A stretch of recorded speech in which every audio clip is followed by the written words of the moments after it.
बोला बोला बाळूमामांच्या नावानं चांगले, बोला बोला सत्यवाईच्या नावानं चांगले. ऐका इकडे लक्ष द्या. आज खास सोलापूर जिल्हा तालुका माढा तालुक्यातली तुळशीगाव खंडू महाराज दगडे यांच्या कीर्तन या ठिकाणी होणार होता. पावसामुळे कॅन्सल झालेले तरी त्यांचा या ठिकाणी परिवर्तन होणार आहे. तसंच पंढरपूर तालुका राहणारा जवळी गाव शांतीलाल कोळेकर युट्यूब चॅनलला या ठिकाणी तुम्ही बाळम्मा सत्यवादेवी या भागात आलेले आहे. तसंच पंढरपूर तालुका पप्पू चव्हाण बाळमामांचा टेलर मिस्त्री तुम्ही या ठिकाणी बाळमांच्या आरतीला आलेले आहे. सर्व मेंढ्या राखणारा मेंढकांचा, सर्व आरतीला आलेली सतभक्तांचा, शेतमालकांचा बाळमामा सत्यवादेवी आणि आज पंडितवालांचा या ठिकाणी हार्दिक स्वागत करायचं. तसा बघा पाऊस चालू असलं तर बी महाप्रसाद चालू झालेले आहे. एक नंबर तिने महाप्रसाद बनवलेले. आता थोड्या टायमामध्ये यांचं दगडू महाराज कंडेंचं या ठिकाणी परिवर्तन 10 मिनिट होणार आहे. सर्व भाविक भक्ताला, सर्व आलेल्या सद्भक्ताला बाळमामा सत्यवादेवी मेटिके सरस्वतीना हार्दिक स्वागत, हार्दिक स्वागत, हार्दिक स्वागत. बोला बाळमामांच्या नावानं सत्यवाईंच्या नावानं जय बाळमामा, जय बाळूमामा. कांदळवाडी नगरीमध्ये आज तिसरा दिवस संत सद्गुरू बाळूमामा व माता सत्यवादेवी बघा नंबर 1 मेटके तालुका कागल जिल्हा सोलापूर या बघ्याचे कारभारी सुरेश अण्णा येणावर यांनी गेली 30 वर्ष अगदी आपल्या घरादाराचा, मुलाबाळाचा, संसाराचा त्याग करून मेंढी बावलीची सेवा करण्याचं वडिलाची, माझ्या वडिलाची निराशिगा देवा आणि तुझी चरण सेवा पांडुरंगा. त्यांच्या वडिलांनी, त्यांच्या आजोबांनी बाळूमामांच्या हयातीमध्ये मेंढी बावलीची सेवा केलेली महाराज. आणि ज्या मेंढी बावलीची सेवा करून जे त्यांच्या वडिलांना, आजोबांना जी प्रचिती आली, हीच प्रचिती त्यांनी त्यांच्या मुलाला म्हणजे स्वतः अण्णाला सांगितलं की बाबा ही परंपरा आबादीत चालू राहिली पाहिजे. मी याच्या अगोदर अनेक वेळा, अनेक ठिकाणी, अनेक कीर्तनामध्ये ते उदाहरण सांगण्याचा प्रयत्न केला महाराज. आणि आज आपल्याकडे वेळ थोडा आहे, निसर्ग चालू आहे. निसर्ग आपल्याला जसं साथ देईल त्या पद्धतीने आपण अनेक इथं 2-3 दिवसाचं काही भाविक अन्नदानासाठी तयार होतील, काही भाविक मेंढी माऊलीला चारा पाणी देण्यासाठी तयार होतील. आणि या तांदळवाडी भाविकांनी जर सहकार्य केलं तर अजून 4-5 दिवस हात इथे राहू शकतो.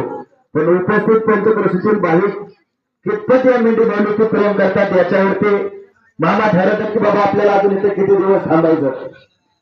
मामांचा अनुभव सांगायचा झालं महाराज तर या बागेचे जे कारभार आहेत यांचे आजोबा स्वतः मामांबरोबरची मेंढी माऊलीची सेवा करायचे. मामा जे सांगतील ते ऐकायचे महाराज. आणि त्यांच्या आजोबाचं नाव दुर्गाप्पा होते महाराज. दुर्गाप्पानं एवढे मनोभावे मामाबरोबर मेंढी बावलीची सेवा केली महाराज की असंच आज जसं पावसाळ्याचे दिवस आहेत महाराज, जवळपास 80-90 वर्षाचा हा इतिहास आहे. 1932 सालची घटना महाराज. आणि दुर्गाप्पाने मामांची आज्ञा पाळावी, मामांनी जसं सांगाल तसं कार्य दुर्गाप्पाने करावं.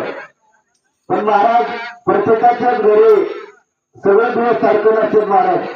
परिस्थितीनुसार काही माणसं काही दिवस नशिबाला दोष देतात, काही दिवस आपल्यावरती प्रसंग आला की माणूस देवाला दोष देत चालू करतो महाराज. आणि तीच प्रसिद्धी दुर्गाप्पावरती आली महाराज. दुर्गाप्पा मामांच्या सेवेत असताना महाराज असं निसर्ग चालू झाला आणि निसर्गाच्या काळामध्ये दुर्गाप्पाचं घर पडलं. घर पडल्यानंतर नुसतं घर पडून थांबलं नाही तर एकाच दिवशी 2 संकट महाराज. ज्या बैलावरची स्थिती कसं 2 रुपये मिळायचे तो दावणीचा एक बैलही महाराज त्याच दिवशी मिळाला. आणि दिवस उगवल्याच्या नंतर महाराज ज्यावेळेस दुर्गाप्पाच्या धर्मपत्नीला ते दृश्य पाहिलं त्या क्षणापासून माझ्या संत सद्गुरू बाळूमामाला महाराज दुर्गाप्पाच्या धर्मपत्नीला शिवाय चालू केला. की हा जनगर स्वतःचा प्रपंच करत नाही, पण दुसऱ्याला सुद्धा करून देत नाही. असं नानाविध प्रकाराची दुर्गापाची बायको मामाला बोलू लागली महाराज. पण अंतर्ज्ञानी भगवान शंकराचा अवतार असणारा हा देव संत सद्गुरू बाळूमामा हे कलियुगातले शेवटचे संत आहेत. भगवान शंकराचा अवतार असणारे हे संत सद्गुरू बाळूमामा अंतर्ज्ञानी मामाला कळू लागलं, मामाला समजू लागलं महाराज. तरीही मामाने घटा बसलं महाराज. सकाळची पूजा आरती झाली, कारण दुर्गाप्पाला मान पूजत होता महाराज. दुर्गाप्पाला देवपूजा करावी लागायची, नित्यनेमाची आरती प्रसाद हे कार्य दुर्गाप्पाकडे होते महाराज. सगळं कार्य होऊन दिलं महाराज. आता मेंढी माऊली घेऊन जायचं तर मामा म्हणले, दुर्ग्या आज तू मेंढी माऊलीला घेऊन जायचं नाही, तू इकडे माझ्याकडे म्हटल्यावर दुर्गाप्पाला वाटलं की बापरे आपली काय चूक झाली का, आपण पुढे कधी पण नको महाराज. मामाने आपल्याला सेवेला जात असताना थांबवलं. म्हटल्यानंतर दुर्गाप्पा मामाच्या जवळ म्हणजे राहण्याच्या अरे दिवस उघडल्यापासून तुझी बायको शिव्याचा पाऊस पाडते, पावसानं तिचं घर पाडलंय, पावसानं तिच्या दावणीचा बैल मारलाय आणि ती शिव्याचा पाऊस माझ्यावरती पाडते. योग्य 80 रुपये घे आणि घरी जाऊन घरची जी काही समस्या आहे ती सगळी मिटवून ये. आता या 80 रुपयात घर बांधणं होणार नाही, पण ज्या बैलानं तू शेती करतोय, ज्या बैलाच्या जीवावर तुझं घर चालतंय, त्या बैलाच्या जोडीला एक बैल घेऊन दे. फक्त मी सांगतोय तेवढ्या अटीचं पालन करायचं महाराज.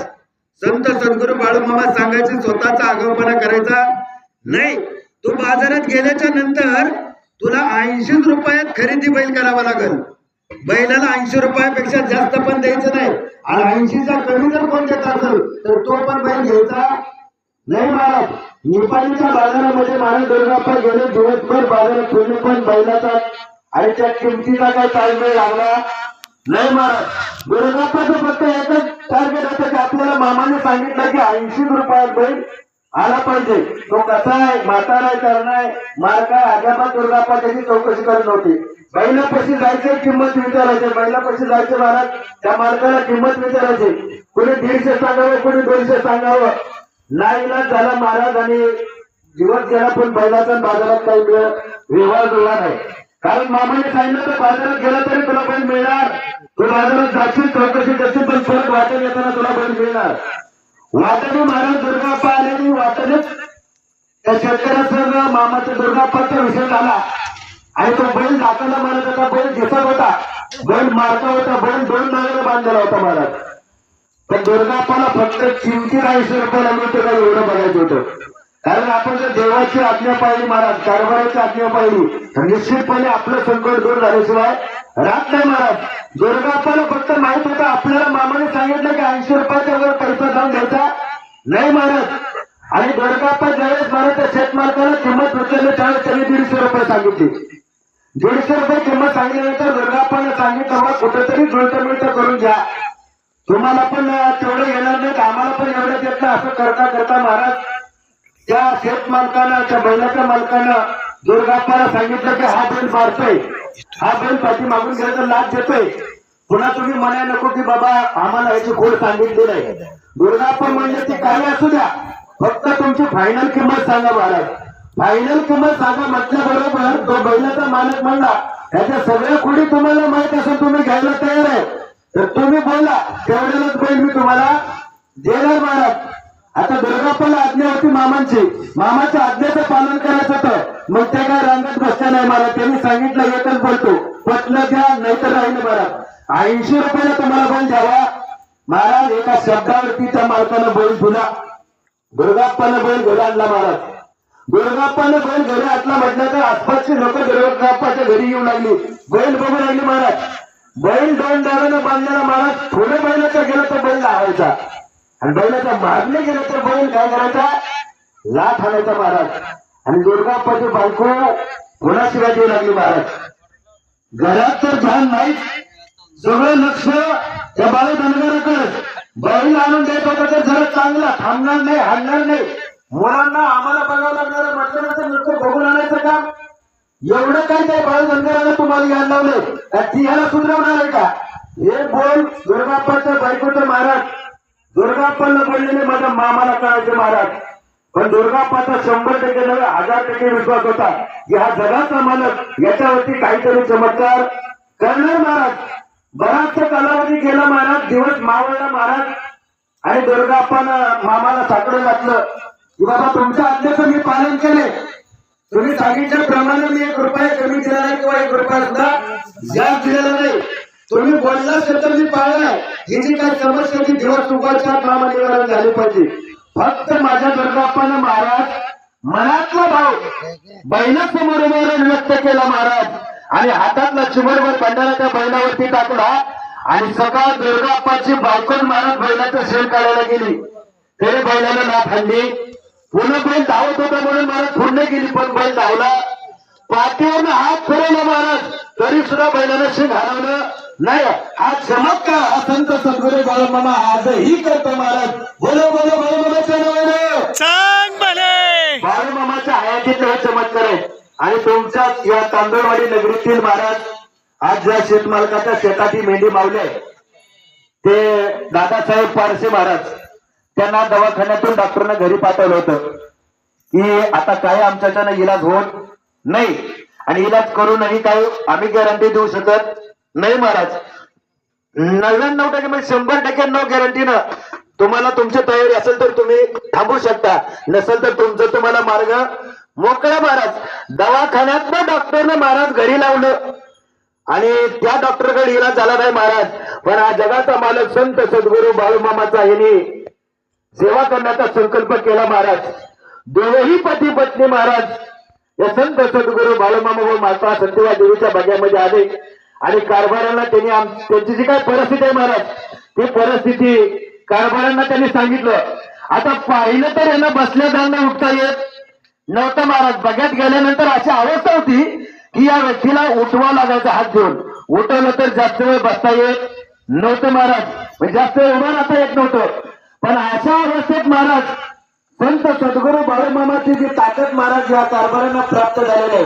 संत सद्गुरू बाळूमामाला जो आशीर्वाद या बगानंबरच्या कारभारी सुरेखांना दिलेला आहे महाराज, त्यांच्या नियमाचं पालन या तांदूळवाडी गावातील भक्तांना आमच्या गावा परिषदेत केलं महाराज. 2 ते 2.5 महिन्यात महाराज त्याला 95% रिझल्ट सेवा करत असताना फक्त कारभारीच हे बाळूमामा आहेत, तेच काय माझं धडभड करतील महाराज असा दृढ निश्चय त्यांनी केला. आणि आज स्वतःच्या पायावरती स्वतःच्या शेतातून अगदी पै पावलात ते जाऊन येतात महाराज. हा चमत्कार माझे संत सद्गुरू बाळूमामा व माता सत्यवा देवी घडवतात. पहिलाही घडत होता, आजही घडत आहे. म्हणून आपलं जर कल्याण व्हावं, आपलं मात्र संकट जावं असं जर वाटत असेल महाराज, तर हा जगाचा मालक संत सद्गुरू बाळूमामा स्वतःहून आपल्या या तांदूळवाडी नगरीमध्ये आलेले आहेत. जे आषाढी पर्वकाळावरती सगळे वारकरी येतात महाराज. सगळ्या संतांचं दर्शन घेण्यासाठी ज्ञानोबाचं दर्शन घ्यायला आनंदीला जावं लागतं, तुकोबाचं दर्शन घ्यायला देऊळला जावं लागतं, निवृत्तीनाथाचं दर्शन घ्यायला त्र्यंबकेश्वराला जावं लागतं. असं इतर संतांचं दर्शन घ्यायला आपल्याला गावोगाव त्यांच्या गावाला जावं लागतं. पण एकमेव संत असा आहे की स्वतः आपल्या शेतामध्ये येऊन आपल्या घरी येऊन हा संत सद्गुरू बाळूमामा आपल्याला दर्शन देतोय. त्यांची कृपा व्हावी म्हणून महाराज फक्त मेंढी मळलेला चारा, पाणी, धान्य जेवढं आपल्याला देता येईल तेवढं देण्याचं सहकार्य करा. एवढंच या पंचक्रोशीमध्ये ज्या कोणा भाविकांना आपल्या शेतामध्ये हा जगाचा मालक घेऊन विराजमान व्हावा, या जगाच्या मालकाचं स्थान आपल्या शेतामध्ये असावं असं ज्यांना कोणाला वाटत असेल त्यांनी या बजेटच्या कारभारी सुरेशांनाशी संपर्क साधा. आणि सर्वांनी जास्तीत जास्त उपस्थित या आरतीसाठी व प्रसादासाठी तसेच मेंढी माऊलीची सेवा करण्यासाठी उपस्थित राहा. एवढं तुम्हाला सर्व भाविकांना विनंती करतो. वेळेअभावी जास्त आपल्याला बोलता येत नाही, कारण निसर्ग वरून राजावरून चालूच आहे. आरती होणार आहे, यानंतर प्रसाद होणार आहे.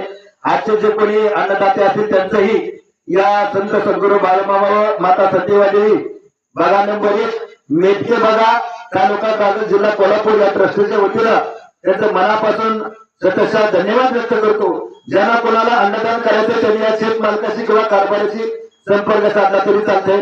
तसेच आपले नवनवीन व्हिडिओ पाहण्यासाठी आपल्या चॅनलला लाईक करा, सबस्क्राईब करा, कमेंट करा आणि बाळूमामाची आरती, प्रवचन, तळावरची सर्व सेवा पाहण्यासाठी रोज विसरू नका. बोला जय